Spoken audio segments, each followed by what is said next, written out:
the truth behind animal testing and why it should be banned.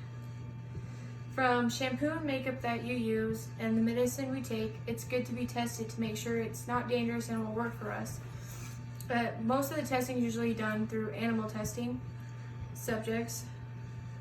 I do believe the products that we use need to be tested, but how we test them needs to change. Countless animals are held and overused for the luxuries that we have, and not all companies use animal testing, so it's possible to eliminate the testing altogether. There's a tons of negatives when it comes to animal testing. Many of them we actually do not know. Animal testing is expensive, and animals are kept captive and killed, some even over products that aren't used for anything and won't even see shelves. And animals and humans don't have the same bodies. I'm here to go into depth of those animal testing negatives and inform you on those. Animals are killed and kept captive. Most animals experimented on are killed after use, and others are injured and will live the rest of their lives in the cages that they were tested in. Testing is often painful for the animals.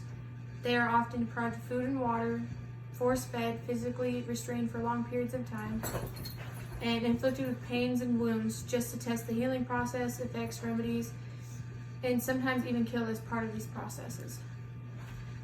Some of the experiments include the administration of lethal doses of certain chemicals to determine how much would kill an animal.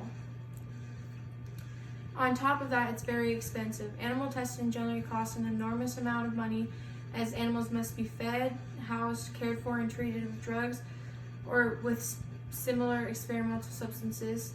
The price of animals themselves is not cheap, and the animal testing may occur more than once and many months at a time, which would mean additional costs are incurred.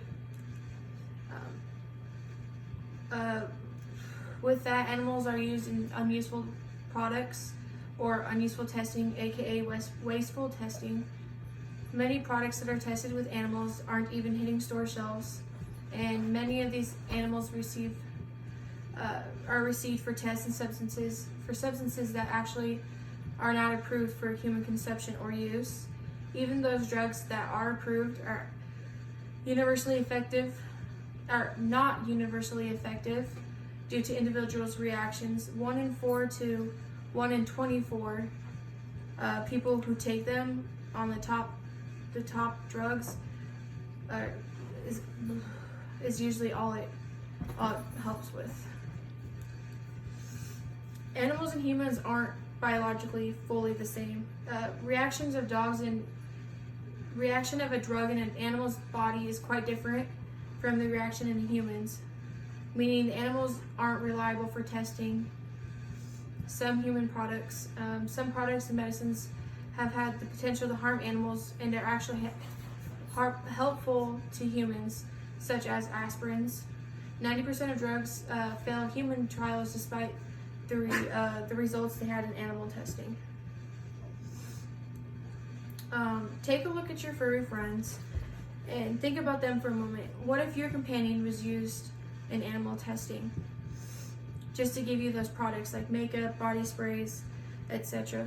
If you wouldn't like it, then why, for your own pet, then why would you allow it for other pets? We are constantly testing on animals with many products that won't ever be used, when their bodies aren't exactly like ours, and it won't work on us humans. They're living in these horrible conditions. Which are very expensive to us. Let's work together and help these animals and be their voice.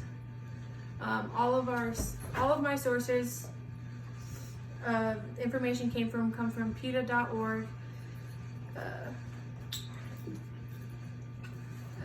Animal Humane Institution, animaltesting.org, and many other useful websites that deal with pros and cons of animal testing.